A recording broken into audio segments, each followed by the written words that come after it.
भारत के बढ़ते सामर्थ्य से, भारत में बढ़ते एकता के भाव से कुछ ताकतें, कुछ विकृत विचार, कुछ विकृत मानसिकता है। भारत विकसित हो, क्योंकि कमजोर भारत की राजनीति, गरीब भारत की राजनीति ऐसे लोगों को सूट करती है। ये लोग संविधान और लोकतंत्र का नाम लेते हुए भारत के जन जन के बीच में भारत को तोड़ने का काम कर रहे हैं। भारत के भीतर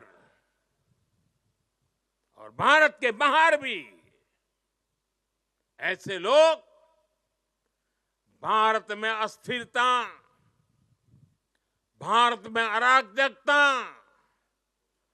फैलाने की कोशिश कर रहे हैं। ये लोग भारत की सेनाओं तक को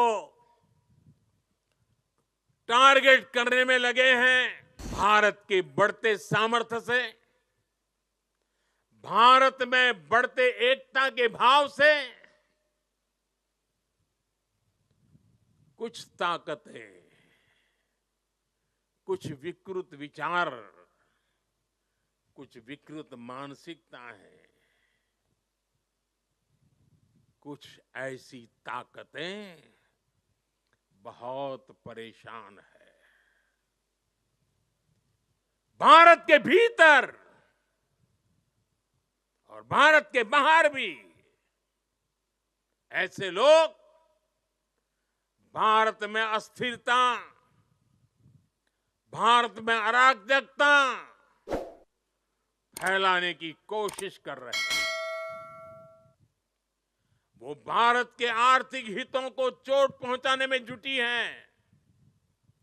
वो ताकतें चाहती कि दुनिया भर के निवेशकों में गलत संदेश जाए, भारत की नेगेटिव छवि उभरे।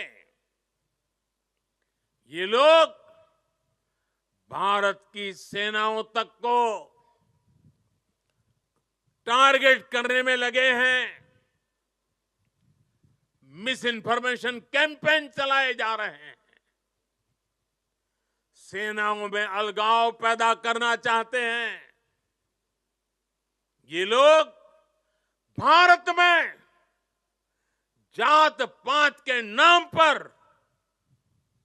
विभाजन करने में जुटे हैं।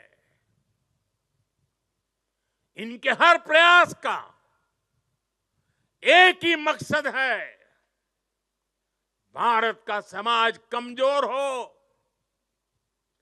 भारत की एकता कमजोर हो।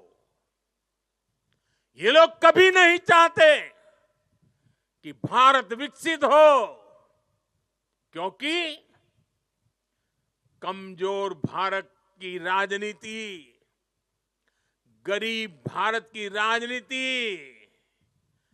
ऐसे लोगों को सूट करती है। 5-5 दशक तक इसी गंदी घिनौनी राजनीति देश को दुर्बल करते हुए चलाई गई है। इसलिए ये लोग संविधान और लोकतंत्र का नाम लेते हुए भारत के जन जन के बीच में भारत को तोड़ने का काम कर रहे हैं। अर्बन नक्सलियों के इस गठजोड़ को, इनके गठजोड़ को हमें पहचानना ही होगा। और मेरे देशवासियों, जंगलों में पनपा नक्सलवाद, बम बंदूक से आदिवासी नौजवानों को गुमराह करने वाला नक्सलवाद जैसे जैसे समाप्त होता गया, अर्बन नक्सल का नया मॉडल उभरता गया। हमें देश को तोड़ने के सपने देखने वाले, देश को बर्बाद करने की विचार को लेकर के चलने वाले मुंह पर जूठे नकाब पहने हुए लोगों को पहचानना होगा, उनसे मुकाबला करना ही होगा। साथियों, आज हालत ये हो गई है कि आजकल एकता की बात करना तक गुनाह बना दिया गया है।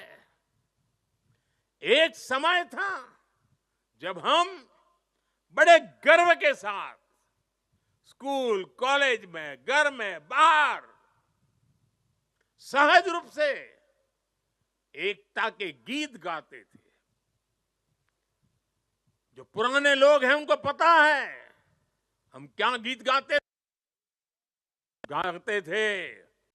हिंद देश के निवासी सभी जन एक है, हिंद देश के निवासी सभी जन एक है, रंग रूप वेश भाषा चाहे अनेक है। ये गीत गाए जाते थे।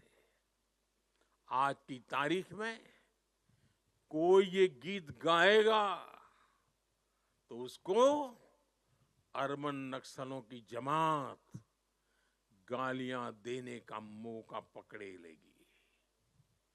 और आज कोई अगर कह दें कि एक है तो सेफ है, तो ये लोग एक है तो सेफ है उसको भी गलत तरीके से परिभाषित करने में लगेंगे। जो लोग देश को तोड़ना चाहते हैं, जो लोग समाज को बांटना चाहते हैं, उन्हें देश की एकता अखर रही है। और इसलिए मेरे देशवासियों, हमें ऐसे लोगों से, ऐसी विचारों से, ऐसी प्रवृत्ति से, ऐसी वृत्ति से पहले से भी ज्यादा सावधान होने की जरूरत है। हमें सावधान रहना है। साथियों, हम सब सरदार साहब को, उनके विचारों को जीने वाले लोग हैं। सरदार साहब कहते थे, भारत का सबसे बड़ा लक्ष्य एकजुट और मजबूती से जुड़ी शक्ति बनने का होना चाहिए। हमें याद रखना है, हिंदुस्तान विविधता वाला देश है। हम विविधता को सेलिब्रेट करेंगे, तभी एकता मजबूत होगी। आने वाले 25 साल एकता के लिहाज से बहुत ही महत्वपूर्ण है। इसलिए एकता के इस मंत्र को हमें कभी भी कमजोर नहीं पड़ना